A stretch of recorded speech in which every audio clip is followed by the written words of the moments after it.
હવે જોઈશું સમાચાર વિસ્તારથી।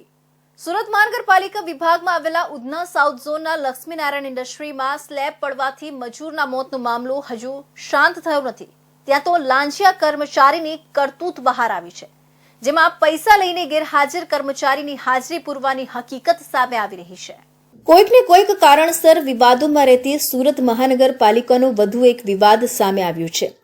સુરતના ઉધના સાઉથ ઝોન વિસ્તારમાં લક્ષ્મીનારાયણ ઇન્ડસ્ટ્રીમાં મજૂર સ્લેબ નીચે દબાઈને મૃત્યુ પામવાની ઘટનાને હજુ 3 દિવસ થયા છે, ત્યારે વધુ એક ઉધના સાઉથ ઝોન વિસ્તારમાં કર્મચારીઓ નોકરી પર ગેરહાજર હતો, પણ એક એસએસઆઈ દ્વારા જ હાજરી પૂરવા માટે પૈસા લેતો વિડીયો વાયરલ થયો હોવાનું બહાર આવ્યું હતું। અનુમાન પ્રમાણે વાયરલ વિડીયો ઉધના ઝોન બીનો કુંદન નામક એસએસઆઈ કચેરીમાં નહીં આવતા કર્મચારીઓ પાસે હાજરી પૂરવા માટે ₹500ની લાંચ લેતો કેમેરામાં કેદ થયો હતો। આ વાયરલ વિડીયોની અમારી ચેનલ પુષ્ટિ નથી કરતી, પરંતુ સમગ્ર હકીકત સાચી બહાર આવે તો મહાનગરપાલિકા કમિશનર અને સાઉથ ઝોન બીના deputy municipal commissioner Gajjar madam કોઈ કડક કાર્યવાહી કરશે ખરા? શું આ રીતે જ કર્મચારીઓ પૈસા આપી ફરજમાં બેદરકારીનો દોર યથાવત રહેશે? તે આગામી દિવસોમાં જોવાનું રહ્યું। હાલ આ સમગ્ર મામલે વિડીયો સામે આવ્યો છે અને જેમાં કર્મચારી પાસે ₹500 લેતો એસએસઆઈ સ્પષ્ટ રીતે દેખાઈ રહ્યો છે અને કર્મચારીને હાજરી પૂરવા માટે લાંચ લેતા હોવાની પુષ્ટિ થઈ રહી હોય એવું લાગી રહ્યું છે। જો કે ઇન્ડિયા ન્યૂઝ ગુજરાત આ વિડીયોની પુષ્ટિ નથી કરતું। વધુ તપાસ એસએમસી દ્વારા કરવામાં આવે તો સમગ્ર હાજરી કૌભાંડ બહાર આવી શકે એમ છે। વીર નર્મદ દક્ષિણ ગુજરાત યુનિવર્સિટીમાં વર્તમાન કુલપતિ કેએન ચાવડાની ટર્મ 1 મે 2024ના રોજ પૂરી થશે। હવે તેમની ટર્મ પૂરી થાય તે પહેલા જ નવા કુલપતિની શોધ માટે નવા ગુજરાત પબ્લિક યુનિવર્સિટી એક્ટ મુજબ 3 સભ્યોની કમિટી બનાવી કુલપતિની શોધ શરૂ કરવામાં આવી છે। સુરત સ્થિત દક્ષિણ ગુજરાત યુનિવર્સિટીના કુલપતિ આવતી 1 મેના રોજ નિવૃત્ત થશે। કુલપતિની નિવૃત્તિ પહેલા નવા કુલપતિની શોધ માટે સર્ચ કમિટીની નિમણૂક કરવામાં આવી છે। કુલપતિની પોસ્ટ માટે યોગ્યતાની વાત કરીએ તો એ માટે 10 વર્ષનો પ્રોફેસર તરીકેનો અનુભવ, 10 વર્ષનો સંશોધક તરીકેનો અનુભવ અને 65 વર્ષથી ઓછી વય ધરાવતા હોય તેવા શિક્ષણવિદોને અરજી કરવા માટે જણાવવામાં આવ્યું છે। આ તમામ પ્રક્રિયા રાજ્યની 11 જેટલી સરકારી યુનિવર્સિટીઓમાં ગુજરાત પબ્લિક યુનિવર્સિટી એક્ટ અંતર્ગત સર્ચ કમિટી બનાવવામાં આવી છે, જેમાં યુનિવર્સિટી ગ્રાન્ટ કમિશન અને રાજ્ય સરકારના 2 સભ્યોમાં ફોરેન્સિક યુનિવર્સિટીના પ્રોફેસર પાઠક અને અમદાવાદ યુનિવર્સિટીના નિર્જા ગુપ્તા સહિત કુલ 3 સભ્યોની સર્ચ કમિટીની રચના કરવામાં આવી હતી। આ કમિટી દ્વારા કુલપતિ બનવા ઈચ્છુક શિક્ષણવિદો પાસેથી બાયોડેટા મંગાવવા માટેની જાહેરાત બહાર પાડવામાં આવી છે। લાયકાત ધરાવતા શિક્ષણવિદો આગામી 7મી માર્ચ 2024 સુધી બાયોડેટા સાથે અરજી કરી શકશે। કુલપતિ માટે બાયોડેટા મંગાવતા જ સુરતની વીર નર્મદ દક્ષિણ ગુજરાત યુનિવર્સિટીના કુલપતિ બનવા માટે લોબિંગ શરૂ કરી દીધું છે। બીજી તરફ વર્તમાન કુલપતિ કેએન ચાવડાની આગામી 1 મેના રોજ ટર્મ પૂરી થઈ રહી છે, ત્યારે તેમણે પણ વિતેલા 3 વર્ષમાં વિદેશી ભાષાના સર્ટિફિકેટ અભ્યાસક્રમ શરૂ કરવાથી માંડીને રામોત્સવનું ભવ્ય આયોજન, ન્યૂ એજ્યુકેશન પોલિસીનો અમલ, એકેડેમિક બેંક ક્રેડિટમાં પ્રથમ ક્રમ, ઓન ડિમાન્ડ પરીક્ષા, જૂનથી જૂનના સત્રમાં પ્રવેશ નહીં મળ્યો હોય તેવા વિદ્યાર્થીઓ માટે double entry system, centre for Hindu સ્ટડીઝને ભારતીય જ્ઞાન પ્રણાલીના કેન્દ્ર તરીકે સ્થાપ્યું છે। મહિદરપુરા હીરા બજાર પાસેથી પસાર થતા હીરા દલાલને અચાનક ખંજવાળ અને બળતરા થવા લાગતા રોડની સાઈડમાં મોપેડ ઉભી રાખી ખંજવાળતા હતા। તે વખતે અજાણ્યાએ તેમની નજર ચૂકવી મોપેડને ડિક્કીમાંથી રોકડા ₹9,98,000 ચોરી કરી નાસી ગયો હતો। આ બનાવ અંગે મહિદરપુરા પોલીસે હીરા દલાલની ફરિયાદ લઈ વધુ તપાસ હાથ ધરી છે। મહિદરપુરા પોલીસ પાસેથી મળતી માહિતી મુજબ સુરતના મોટા વરાછા મીરા હોમ્સમાં રહેતા મૂળ અમરેલીના લાઠીના વતની તુષાર દીપકભાઈ નરોલા મહિદરપુરા હીરા બજારમાં હીરા દલાલીનું કામકાજ કરે છે। ગત તારીખ 29 જાન્યુઆરીના રોજ કતારગામ ખાતે હીરાનું કારખાનું ધરાવતા વિમલ લાભભાઈ કેવડિયા નામની હીરા વેપારી પાસેથી ₹9,98,052ની કિંમતના 216.26 કેરેટ હીરાનો માલ વેચાણ માટે લઈ ગયા હતા અને આ બીજા દિવસે 30મીના રોજ મહિદરપુરા હીરા બજારમાં ડાયમંડ પ્લાઝામાં ઓફિસ ધરાવતા રાકેશ કોટડિયાને હીરાનો માલ વેચ્યો હતો। વેપારીએ માલના પૈસા 6 ફેબ્રુઆરીના રોજ આપવાનો વાયદો આપ્યો હોવાથી તુષારભાઈ ગત તારીખ 6 ફેબ્રુઆરીના રોજ પેમેન્ટ લેવા માટે ગયા હતા અને વેપારી પાસેથી પેમેન્ટ લઈ પૈસા પ્લાસ્ટિકની થેલીમાં રાખી તેને મોપેડની ડિક્કીમાં મૂક્યા હતા. બાદમાં તુષારભાઈ મોપેડ લઈને રૂપિયા વિમલભાઈને તેમના કતારગામ ખાતેના કારખાને આપવા માટે નીકળ્યા હતા. તે દરમિયાન રસ્તામાં એકાએક તેમને ખંજવાળ અને બળતરા થવા લાગતા તેઓએ મોપેડ રોડની સાઈડમાં ઊભી રાખી હતી. મૈદરપુરા પોલીસ સ્ટેશન વિસ્તારમાં ગઈકાલે જે તુષારભાઈ દીપકભાઈ નારોલી જેઓ વ્યવસાય હીરા દલાલીનું કામ કરે છે, વરાછા વિસ્તારના રહેવાસી છે, તેઓએ પોતાની ફરિયાદ હકીકત જાહેર કરેલી છે. તે મુજબ તેઓ જ્યારે રાકેશભાઈની ઓફિસમાંથી તેમના હીરા દલાલીનું જે પેમેન્ટ હતું એ કુલ રૂપિયા 9,98,052 રૂપિયાની રોકડ લઈ અને પાટીદાર ભવનથી નીકળી અને ઓફિસે આવતા હતા અને જે વ્યક્તિના હીરાના પેમેન્ટ આપવાનું હતું તેને આપવા જતા હતા. તે વખતે તેમની પીઠ પાછળ ખંજવાળ અચાનક આવતા તેઓ મોપેડ લઈને જતા હતા. ત્યારે રસ્તામાં પોતે એક્ટિવામાં ચાવી રાખી અને સાઈડમાં જઈ અને શું થયું છે ચેક કરતા હતા. તે અરસામાં કોઈ અજાણ્યા ઈસમોએ તેમની એક્ટિવાની ચાવી કાઢી લઈ અને એમની ડેકીમાં મૂકેલી આ રકમની ઉઠાંતરી કરેલ છે. જોકે આ દરમિયાન એક અજાણ્યો ઈસમ તેમની પાસે આવી તેમને શું થાય છે પૂછ્યું હતું. તુષારભાઈને તેમની સાથે વાત કરી નજીકમાં રહેલી આલુપુરીની દુકાનેથી પાણી લાવી આપ્યું હતું, જેનાથી તેઓ મોઢું સાફ કરતા હતા. તે દરમિયાન અજાણ્યું નજર ચૂકવી મોપેડની ડિક્કીમાંથી રોકડા રૂપિયા 9,98,052 ચોરી કરી નાસી ગયો હતો. પોતાના પાસે રહેલા રૂપિયાની ચોરી થઈ હોવાની તુષારભાઈને જાણ થતાં તેમણે મહિદરપુરા પોલીસનો સંપર્ક કર્યો હતો. ત્યારે પોલીસે તુષારભાઈની ફરિયાદ લઈ વધુ તપાસ હાથ ધરી છે. સમગ્ર ઘટનાના સીસીટીવી પણ સામે આવ્યા છે, જેમાં આખી ઘટના કેદ થવા પામી છે. સુરત શહેરમાં શ્વાનનું કહેર યથાવત હોવાનું સામે આવ્યું છે. ત્યારે હવે તો શ્વાન પકડનાર કર્મચારીઓ પણ શ્વાનના કરડવાનો ભોગ બનતા લોકોમાં કુતૂહલતા સર્જાઈ હતી. ડોગ રેસ્ક્યુ ટીમના સભ્યને શ્વાને બચકું ભરતા ઇન્જેક્શન મુકાવવા હોસ્પિટલ દોડવું પડ્યું હતું. વાત જાણે એમ હતી કે સુરતમાં ઘણા સમયથી શ્વાન કરડવાથી કેટલાક લોકોના મોત થયા હતા અને કેટલાક લોકો ઇન્જેક્શનનો પણ લેવા માટે મજબૂર થયા હતા, જેથી મહાનગરપાલિકા દ્વારા આવા શ્વાનને ઝડપી ખસીકરણ કરવાનો નિર્ણય લેવામાં આવ્યો હતો અને તેના માટે શહેરભરમાં ટીમો ઊભી કરી કામગીરી પૂરજોશમાં ચાલુ કરવામાં આવી હતી અને સમગ્ર શહેરભરમાં પકડેલા શ્વાનોને ભેસ્તાન ખાતે બનાવેલા સેન્ટર પર લાવી ખસીકરણ કરવામાં આવતું હતું.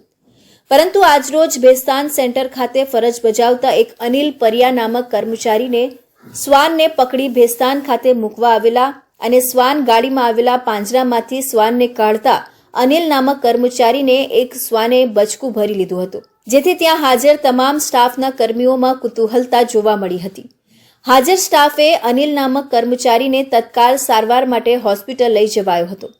સમગ્ર વાત વાયુ વેગે શહેરમાં પ્રસરતા શહેરીજનો જો મહાનગરપાલિકાના કર્મચારીઓ આવા શ્વાનના ભોગ બને તો પ્રજાજનો કોના ભરોસે જેવી ચર્ચાઓએ જોર પકડ્યું હતું. कुत्ता ने कट कर दिया था, तोता पकड़ रहा था तो इसे कहाँ पे हुआ है? तो इरियम कितने बजे हुआ है? ये 7:30 बजे 7 बजे थे. कितने कुत्ते थे? ये 16-17 कुत्ते थे. एक ही काटा था. અમારી એસએમસી ની ટીમ છે એને એસએમસી ના એક કર્મચારીને કૂતરું કરડી ગયું, ઇન્જેક્શન અપાયું હતું. શું નામ છે અને કઈ રીતના અને અનિલભાઈ ભીમભાઈ કઈ રીતના કહ્યું ના મારી હાજરીમાં નથી કર્યું. એટલે તમે અત્યારે પેલા ભાઈને ક્યાં લાવ્યા છો? સિવિલમાં લાવ્યા છે અમે ઇન્જેક્શન આપવા. શું કામ કરતા હતા? કામ તો જોવા એ કૂતરા પકડવાની કામગીરી કરે છે. શ્વાન પોતાના સ્વભાવને કારણે દરેક જગ્યાએ જાણીતું છે, કારણ કે હર કોઈ જાણે છે કે શ્વાન બચકું ભરવાની આદત ધરાવે છે. ત્યારે એનાથી બચવું ખૂબ મુશ્કેલ હોય છે, કારણ કે રખડતા શ્વાન ક્યારે હુમલો કરી બેસે એ કહી શકતું નથી. માટે બુદ્ધિશાળી કહેવાતી માનવજાતિ એનાથી બચવામાં નિષ્ફળ રહી હોય એવું હાલના તબક્કે દેખાઈ રહ્યું છે. ટેક્સટાઇલ માર્કેટમાં પાર્સલ ઉઠાવવા મુદ્દે બબાલ થતા શ્રમિકને જાહેરમાં ઢોરમાર મરાયો હોવાનો વિડીયો વાયરલ થયો છે. ભૂલ ગમે તેની હોય, આવી રીતે એક મજૂર પર મેનેજર અને એના મળતિયા એવી રીતે તૂટી પડ્યા જાણે કોઈ આતંકવાદી પકડાયો હોય અને દેશ પ્રેમ સાબિત કરતા હોય. હવે આ વિડીયો જોયા બાદ પોલીસ અને ગૃહ રાજ્યમંત્રી શું પગલાં લે છે એક પ્રશ્ન છે. સુરતમાં મોટી સંખ્યામાં ટેક્સટાઇલ માર્કેટ આવેલી છે, જેમાં પાર્સલ સહિતના કામો થતા હોય છે. ત્યારે આ પાર્સલ ઉઠાવવાવાળા સાથે વેપારીને માથાકૂટ સર્જાઈ હતી. જેમાં પાર્સલ ઉઠાવનારને ઢોર માર મરાયાનો વિડીયો સોશિયલ મીડિયામાં વાયરલ થઈ રહ્યો છે, જેના આધારે પોલીસે વધુ તપાસ હાથ ધરી છે. પર્વત પાટિયા વિસ્તારમાં આવેલી રાજ ટેક્સટાઇલ માર્કેટના મેનેજર રાકેશ જૈન સાથે પાર્સલવાળાઓની બબાલ થઈ હતી, જેમાં પાર્સલવાળાઓને જાહેરમાં માર મારવામાં આવ્યો હતો. ઢીક્કા પાટુ અને ગળદા સહિતથી માર મારવામાં આવ્યો હતો અને આ માર મારવાની ઘટનાનો વિડીયો સોશિયલ મીડિયામાં વાયરલ થયો હતો. પ્રાથમિક વિગતો અનુસાર પાર્સલ ઉઠાવવા બાબતે બબાલ થઈ હતી, જે બાદ વિડીયોમાં સ્પષ્ટ દેખાય છે કે પાર્સલવાળાને દોડાવી મારવામાં આવે છે. સામે પાર્સલવાળા પણ હુમલો કરતા નજરે આવે છે. વાયરલ વિડીયોના આધારે પુણા પોલીસે તપાસ આરંભી છે અને કસૂરવાર 4 જેટલા આરોપીને ઝડપી પાડ્યા હોવાની માહિતી પ્રાપ્ત થઈ રહી છે, જેમાં મેનેજર રાકેશ જૈન સહિતના આરોપીને પોલીસે ઝડપી પાડ્યા હોવાનું કહેવાઈ રહ્યું છે. તો શ્રીરામ સેના ગુજરાત પ્રદેશ દ્વારા બારડોલી ખાતે પત્રકાર પરિષદનું આયોજન કરાયું હતું, જેમાં જાણકારી અપાઈ હતી કે આગામી 11મી તારીખના રોજ બારડોલી ખાતે કાર સેવકોના સન્માન કાર્યક્રમ યોજાશે, જેમાં અયોધ્યા ખાતે કાર સેવા માટે ગયેલા તમામ કાર સેવકોને સન્માનિત કરવામાં આવશે. સમગ્ર ભારતમાં 17 રાજ્યોમાં હિન્દુત્વ માટે કાર્યરત શ્રીરામ સેનાના ગુજરાત પ્રદેશ સંગઠનની પણ રચના કરવામાં આવી છે, જેમાં અધ્યક્ષ પદે પરામ ચેતન બાપુ ઉર્ફે પિનાક મોદીની વરણી કરવામાં આવી છે. ખાસ કરીને કાશી મથુરા મંદિર માટે કાયદાકીય લડત આપનાર અને વિધર્મી અને અક્રાંતો દ્વારા નાશ પામેલા પૌરાણિક તીર્થ સ્થળોના જીર્ણોદ્ધારનો શ્રીરામ સેનાએ સંકલ્પ કર્યો છે. સાથે દેશભરમાં યુસીસી અને સીએએ લાગુ કરવા માટે સંગઠન કામ કરનાર છે. શ્રીરામ સેના ગુજરાત પ્રદેશ દ્વારા આગામી 11 તારીખના રોજ બારડોલી ખાતે સરદાર ચોક ખાતે એક કાર્યક્રમનું આયોજન કરાયું છે. સને 1990 થી 1992ના સાલમાં રામ જન્મભૂમિ આંદોલનમાં કાર સેવામાં ગયેલા સેવકો અને તેમના પરિવારજનોને સન્માનિત કરવાના એક કાર્યક્રમનું આયોજન કરાયું છે. 11 તારીખે આપણે કાર સેવકોનું સન્માન કરવાના છીએ બારડોલી સરદાર ચોક ખાતે. એની જાણકારી ખાસ કરીને આપી છે અને જાહેર જનતાને જેટલા બી રામના ચાહક કે રામ સેવક છે એમને એ પ્રોગ્રામમાં હાજર રહેવા ભાવભર્યું આમંત્રણ છે. જે 11 તારીખનો કાર્યક્રમ છે એમાં જે સભાપતિ છે એટલે કે કાર્યક્રમના જે અધ્યક્ષ છે એ આપણા અહીંયાના ધારાસભ્ય માનનીય શ્રી ઈશ્વરભાઈ પરમાર છે. આપણે અત્યારે આપણી પાસે 15 નામ આવી ગયા છે અને હજુ આપણે નામ જોડી રહ્યા છે. જો વધશે તો સારું, આપણે 20 લગીને લેવાની તૈયારી છે.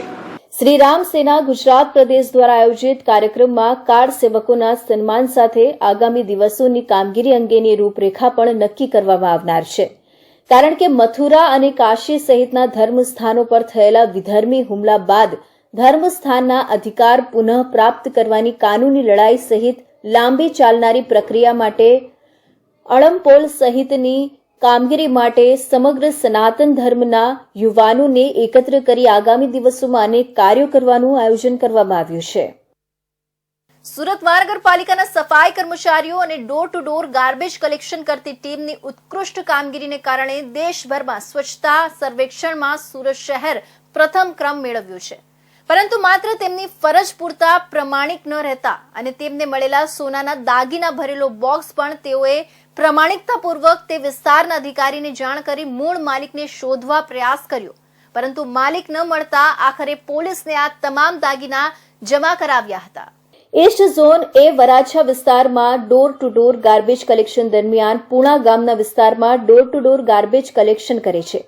વાહનના સ્વતંત્રતા મિત્ર ગણેશકુમાર મુરલીધર અને શીલાબેન સંજયભાઈ વાનખેડે તથા ડ્રાઈવર સલમાન શેખની ટીમને હાથમાં પહેરવાના પાટલા નંગ 1, કાનમાં પહેરવાની બુટ્ટી નંગ 2 તથા ગળામાં પહેરવાનો હાર નંગ 1નું ભરેલ box door to door garbage કલેક્શનની ગાડીમાં ગાર્બેજ સાથે મળી આવતા તેઓએ પુણા વોર્ડ ઓફિસના સ્ટાફને સાથે રાખી આ વિસ્તારના માલિકની શોધખોળ માટે પૂછપરછ કરી, પરંતુ માલિક નહીં મળતા પુણા પોલીસ સ્ટેશનમાં હકીકતલક્ષી વિગત આપી જમા કરાવ્યું હતું. મેયર દક્ષેશ માવણીએ જણાવ્યું કે સફાઈ કર્મચારીઓ પોતાના કામને ખૂબ જ નિષ્ઠાપૂર્વક અને પ્રમાણિકતાથી કરે છે, તે ખરેખર આવકારદાયક છે. Door to door garbage collection દરમિયાન કોઈક સોસાયટીમાંથી ભૂલથી કચરામાં સોનાના ઘરેણાં ભરેલો બોક્સ નાખી દીધો હોય તેવું જણાઈ આવ્યું છે. ગાર્બેજ કલેક્શન કરવા ગયેલી ટીમે કોઈપણ પ્રકારની લાલચ રાખ્યા વગર મૂળ માલિક સુધી પહોંચવાનો પ્રયાસ કર્યો હતો, પરંતુ તેઓ ન મળતા આખરે પોલીસને જમા કરાવીને પ્રમાણિકતાનો દાખલો બેસાડ્યો છે. આ ત્રણેય મિત્રોનું સુરત મહાનગરપાલિકા ખૂબ અભિનંદન કરે છે અને તેમની પ્રમાણિકતાને બિરદાવે પણ છે. સ્વચ્છતા કર્મી દ્વારા door to door garbage collection દરમિયાન કચરાની ગાડીમાં 2 સ્વચ્છતા કર્મીઓ દ્વારા ગાર્બેજ કલેક્શનમાં જ્યારે કામગીરી કરતા હતા ત્યારે કચરામાંથી 50 ગ્રામ સોનું મળી આવ્યું ત્યારે તે વિસ્તારના એસઆઈ અને અધિકારીઓને તે લોકોએ જાણ કરી અને જે વિસ્તારમાં door to door garbage collection કરે છે વિસ્તારમાં પૂછ્યું બધાને, પણ એના મૂળ માલિક મળ્યા નથી. ત્યારે તે સોનું સુરત મહાનગરપાલિકાના એસઆઈ, ત્યાંની સ્વચ્છતાની ટીમ પોલીસમાં જમા કરાવ્યું છે. સ્વચ્છતામાં તો સ્વચ્છતા કર્મીઓ પહેલો નંબર અપાવ્યો છે. આજે સુરતના સ્વચ્છતા કર્મીઓએ માનવતા પણ મહેકાવી છે. માનવતાવાદી કાર્ય બદલ સુરત મહાનગરપાલિકા મેયર ઓફિસ ખાતે mayor Dakshesh Mavani, deputy mayor doctor Narendra Patil, સ્થાયી સમિતિ અધ્યક્ષ રાજન પટેલ, નેતા શાસક પક્ષ શશીબેન ત્રિપાઠી, આરોગ્ય સમિતિ અધ્યક્ષા નેન્સીબેન શાહ, કોર્પોરેટર વિપુલ મોવલિયા, કોર્પોરેટર ઘનશ્યામ મકવાણા દ્વારા કર્તવ્યવીરોને સન્માનિત કરવામાં આવ્યા હતા. સુરતના હજીરા વિસ્તારમાં એકાએક આગ ભભૂકી હોવાની ઘટના સામે આવી હતી. આ ઘટનાની જાણ થતાં જ તુરંત જ ફાયર સ્ટેશનની 4 ગાડીઓ ઘટના સ્થળે પહોંચી ગઈ હતી અને આગને કાબૂમાં લેવાનો પ્રયાસ કરવામાં આવ્યો હતો. સુરતના ઈચ્છાપુર ખાતે આવેલી આરજેડી ટેક્સટાઇલ પાર્કમાં પ્લાસ્ટિકના દાણા બનાવતી ફેક્ટરીમાં આગ લાગી હતી. 4 માળની આ ફેક્ટરીમાં જોતજોતામાં આગ ખૂબ જ ઝડપથી પ્રસરી ગઈ હતી. ચોથા માળમાં લાગેલી આ 3જા માળ પર પણ આગ પ્રસરી ગઈ હતી. આગના દ્રશ્યો એટલા ભયાનક હતા કે આસપાસના લોકોમાં પણ ડરનો માહોલ જોવા મળ્યો હતો. આગની જ્વાળાઓ બહાર દેખાતી હતી. ચોથા માળ બાદ 3જા માળમાં પણ આગ ખૂબ જ ઝડપથી પ્રસરી ગઈ હતી. આગની આ ઘટનામાં સ્થળ પર પહોંચેલા ફાયર અધિકારીએ આગને કાબૂ કરવા માટે તમામ પ્રયાસો હાથ ધર્યા હતા. જોકે સદનસીબે કોઈ જાનહાનિ થઈ નથી. ચીફ ફાયર ઓફિસર બસંત પરીખે જણાવ્યું કે પ્લાસ્ટિકના દાણા બનાવતી ફેક્ટરીમાં આગ લાગી હોવાની પણ જાણ થતાં 4 સ્ટેશનની ગાડીઓ ઘટના સ્થળ પર પહોંચી ગઈ હતી. અડાજણ, પાલ, મોરાભાગળ, ઈચ્છાપુર ગેટની ગાડીઓ દ્વારા આગ ઉપર કાબુ મેળવવાનું શરૂ થયું છે. પ્લાસ્ટિકના દાણા હોવાના કારણે આગ પર કાબુ મેળવવું મુશ્કેલ બની જાય છે. અત્યાર સુધી કોઈપણ પ્રકારની જાનહાનિના સમાચાર મળ્યા નથી. હજી પણ આગ પર કાબુ મેળવવાનો પ્રયાસ ચાલુ છે, જે મોડી રાત સુધી મહા મુસીબતે આગ પર કાબુ મેળવાયો હતો. સુરત પોલીસે રાજ્યવ્યાપી સટ્ટાકાંડનો પર્દાફાશ કર્યો છે. ક્રિકેટ, ટેનિસ સહિત વિવિધ ઓનલાઈન ગેમ પર સટ્ટો રમાડતા તેમજ સટ્ટાના બહાને લોકો સાથે છેતરપિંડી કરતી ગેંગને પોલીસે ઝડપી પાડી છે. હવે પોલીસ આ ગોરખ ધંધામાં અન્ય કોણ સામેલ છે એની તપાસ શરૂ કરી છે. પોલીસે રાજ્યવ્યાપી સટ્ટાકાંડનો પર્દાફાશ કર્યો છે, જેમાં વેસુમાંથી કુલ 3 બુકીને પકડ્યા છે. સુરતનો સોશિયલ મીડિયા ઇન્ફ્લુએન્સર આ સટ્ટાકાંડનો માસ્ટર માઇન્ડ હોવાનો ઘટસ્ફોટ થયો છે. ક્રાઇમ બ્રાન્ચની અલગ અલગ ટીમોએ વેસુ વીઆઈપી રોડ ઉપર આવેલા પાનવાડી પાન સેન્ટર નામની દુકાનમાં ગજાનન ઉર્ફે ગજુ ટેલર નામનો ઈસમ તેના મળતિયા માણસો મારફતે મોબાઈલ ફોનમાં ઓનલાઈન વેબસાઇટ ઉપર ઇન્ટરનેશનલ ગેમો જેવી કે cricket, casino, tennis, football, hockey, કબડ્ડીની લાઈવ ગેમ ઉપર સટ્ટો રમાડતા હોવાની બાતમી મળી હતી. આ સટ્ટામાં આરોપીઓ ચિનાંશુ ગોઠી તથા હિરલ દેસાઈ નાઓએ ઓનલાઈન ગેમની વેબસાઇટ સંભાળવા માટે પગાર આપતો હતો અને કમિશન પર રાખી, જેમાં અલગ અલગ ગ્રાહકોને તેઓ યુઝર આઈડી અને પાસવર્ડ બનાવી આપીને vmgs365.com નામની વેબસાઇટ પર સટ્ટો રમાડવામાં આવતો હતો. બાતમીના આધારે ક્રાઇમ બ્રાન્ચના પોલીસ સબ ઇન્સ્પેક્ટર અને પોલીસ ટીમે છાપો મારી 3 આરોપીઓને ઝડપી પાડ્યા હતા, જેમાં ગજાનન ઉર્ફે ગજુ જશંતભાઈ ટેલર, ચિનાંશુ ઉર્ફે ચિંટુભાઈજી કિરીટભાઈ ગોઠી, હિરલ ઉર્ફે જિગ્નેશ પ્રફુલભાઈ દેસાઈ નાઓએ ઝડપી પાડ્યા છે. ગત તારીખ 7ના રોજ અમને એ બાતમી મળેલી કે વેસુ ટાઈમ સ્ક્વેર કોર્નર બિલ્ડિંગની અંદર નીચે પાનની દુકાન છે, એમાં ઓનલાઈન ગેમો ઉપર ક્રિકેટ, કેસિનો, વોલીબોલ બીજી લાઈવ ગેમો ચાલે છે, એના ઉપર સટ્ટો રમાડતા વ્યક્તિની બાતમી મળી. જે આધારે ખાનગી ટીમો બનાવી અને ત્યાં રેડ કરતા 3 ઈસમો મળી આવેલ, જેમના મોબાઈલો ચેક કરતા મોબાઈલમાં અલગ અલગ ગેમો જેવી કે ક્રિકેટ, ફૂટબોલ, હોકી, કબડ્ડી જેવી લાઈવ ગેમોમાં ક્રિકેટનો સટ્ટો રમાડતા હતા, જેમાં VMGS365.co નામની વેબસાઇટ ઉપર આ ગેમો રમાડે છે. ત્રણેયની ધરપકડ કરી 4,30,000 રૂપિયાનો મુદ્દામાલ રિકવર કરેલ છે અને આગળની તપાસ અત્યારે ચાલુ છે. આરોપીઓ પાસેથી અલગ અલગ કંપનીના મોબાઈલ ફોન નંગ 5 કિંમત રૂપિયા 4,30,000ની મત્તાના મળી આવ્યા હતા. જે મોબાઈલ ફોન ચેક કરતા VMGS365.com નામની વેબસાઇટ મળી આવી હતી. આ વેબસાઇટ બાબતે મજકૂર આરોપીઓની ઝીણવટભરી રીતે પૂછપરછ કરતા પકડાયેલા આરોપીઓ પૈકી આરોપી ગજાનન ઉર્ફે ગજુ ટેલરે અજાણ્યા ઇસમ પાસેથી સિમ કાર્ડ ખરીદી લોકો સાથે ઠગાઈ કરવાના ઈરાદે આ સિમ કાર્ડ હારજીતના જુગારની અલગ અલગ ઓનલાઈન ગેમો રમાડવા માટે ઉપયોગ કરતા હતા. પોલીસે પકડેલા ત્રણેય આરોપીઓ વિરુદ્ધ ઇપીકો કલમ 420 તથા જુગાર ધારા કલમ 4(5) મુજબનો ગુનો રજીસ્ટર કરી કાયદેસરની કાર્યવાહી હાથ ધરી છે. કપરાડા તાલુકામાં મંદિર ફળિયા વિસ્તારમાં નવનિર્માણ શોપિંગ સેન્ટર મામલે રોજ મોટી સંખ્યામાં ગ્રામજનો અને આદિવાસી આગેવાનો વિરોધ કરવા માટે ભેગા થયા હતા.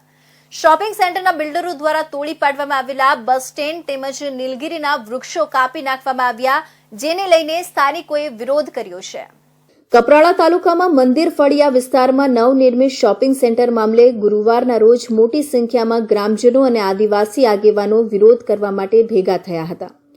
શોપિંગ સેન્ટરના બિલ્ડરો દ્વારા તોડી પાડવામાં આવેલા બસ સ્ટેન્ડ તેમજ નીલગીરીના વૃક્ષો કાપી નાખવામાં આવ્યા તે બાબતે ચર્ચા કરી આ બાબતે તાલુકા વિકાસ અધિકારીને અને મામલતદારને જાણ કરી હતી.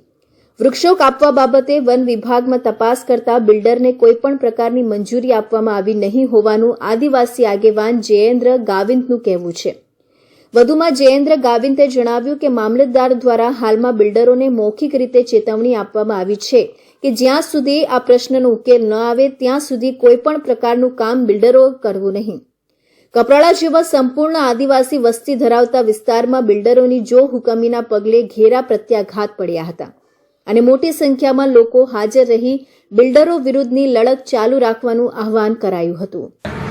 ઘણા સમયથી જે લારી ગલ્લાઓ હતા એ આજથી નહીં, ઘણા લગભગ 60 વર્ષની ત્યારબાદથી જે એમનું જીવન ગુજારણ કરતા હતા અને એમની રજૂઆતો ઘણી બધી કલેક્ટર, મામલતદાર, અન્ય અલગ લાગતા વળગતા કચેરીને કરી હતી. પરંતુ જે અત્યારે જે બિલ્ડર છે એ બિલ્ડર દ્વારા જે ડિમોલેશન કરવામાં આવ્યું હતું અને ગઈકાલની ઘટના જે કપરાડા ખાતે જાહેર માટે બેસવા માટેનું બસ સ્ટેન્ડ હતું એ બસ સ્ટેન્ડ પણ એને ડિમોલેશન કરી નાખ્યું છે. ગઈકાલે જ્યારે એ ડિમોલેશન કર્યું અને તમામ મામલતદાર કચેરી, તાલુકા વિભાગ કચેરી, પંચાયત વિભાગ કચેરી અમને જે ડિમોલેશનનું બસ સ્ટેન્ડનું પૂછવામાં આવ્યું ત્યારે તમામ કચેરીમાંથી કોઈ પણ પરમિશન તોડવાની એ કોન્ટ્રાક્ટરને આપી નથી. કપરાડા ખાતે જે બિલ્ડર દ્વારા ડિમોલેશન કરવા બસ સ્ટેન્ડ તોડી નાખવામાં, જંગલ ઝાડ કાપી નાખવામાં આવ્યા છે એના વિરોધમાં અમે સ્થાનિક લોકો ભેગા થયા છે. અને સાથે સાથે જ્યારે રોજીરોટી છીનવાઈ ગઈ લોકોને એના પર ત્યાં તંત્ર ધ્યાન નથી આપતું અને જ્યારે આટલા મોટા ઝાડ તૂટી ગયા એની સામે પણ કોઈ એક્શન નહીં લેવાય તો તંત્ર ક્યાં છે આજે? જ્યારે સામાન્ય વ્યક્તિ કંઈક નાનકડું ભૂલ કરે છે એને તંત્ર દોડીને નુકસાન કરે છે, હેરાન કરે છે. તો આટલી મોટી જ્યારે ભૂલ કરી છે એમને, તો જ્યાં સુધી એની સામે ન્યાયિક પગલાં નહીં લેવાય ત્યાં સુધી અમે આ કાર્યક્રમ ચાલુ રાખીશું. અને જે પણ અધિકારીઓ છે એના પર ધ્યાન લે, અમે એની માટે ખાસ વિનંતી કરીએ છીએ કે ફરીથી આવો અન્યાય નહીં થાય. જો કે આ વિરોધ પ્રદર્શન દરમિયાન મોટાભાગના આદિવાસી આગેવાનો ઉપસ્થિત રહ્યા હતા. તેમ છતાં કોઈપણ પ્રકારનું આવેદનપત્ર ન અપાતા લોકોમાં અનેક તર્ક વિતર્કો ચાલી રહ્યા છે. શું પાછલા બારણે બિલ્ડરો સાથે સાંઠગાંઠ બાંધી તોડ પાડી દેવામાં આવ્યો હોય તેવું લોકોમાં ચર્ચાઈ રહ્યું છે. તો આ હતા સુરત બુલેટિનના મહત્વના સમાચાર. ફરી મળીશું અન્ય નવા સમાચારો સાથે. ત્યાં સુધી જોતા રહેશો ઇન્ડિયા ન્યૂઝ ગુજરાત.